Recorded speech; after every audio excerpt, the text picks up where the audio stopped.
2 મહિને general board આવતું હોય છે ત્યારે અઠવાડિયું અગાઉ અમને જાણ કરવામાં આવતી હોય છે। વિપક્ષ અને શાસક મને ઓફિસોએ ફોન કરી અને પણ બોલાવતા હોય છે અને ડ્રો થતો હોય છે અને ડ્રોમાં ચીઠિયું કાઢવામાં આવે છે। ત્યારે આ વખતે પણ અંધારામાં રાખ્યા છે અને અમને જાણ કરવામાં નથી આવી। અને એક આ શાસક પક્ષના સત્તાધારી બેઠા છે એને પણ અત્યારે મહિલાનો એક અત્યાચાર કરી અને એમ કીધું કે બહાર નીકળો, તમે રામના વિરોધી છો, પણ રામ તો તમારા ને અમારા હિયામાં હોય, હૃદયમાં રામ હોય।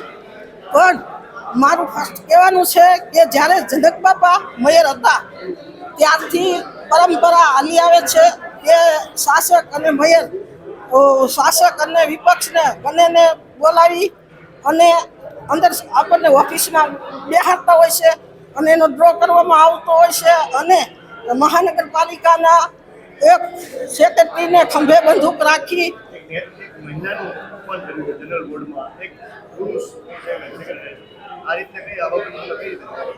એ ગાંધીજી વખતના હશે ને, ગાંધીજી વખતના જે કોંગ્રેસી છે અને જે ભાજપના અત્યારે જે મોદીના નારા લાગી રહ્યા છે એના પણ સભ્ય છે એ આવું ગેરકાયદેસર વર્તન કરીએ કે મહિલા આરે અમારો કોંગ્રેસી માણસ એ કઈ આવું વર્તન ન કરી શકે।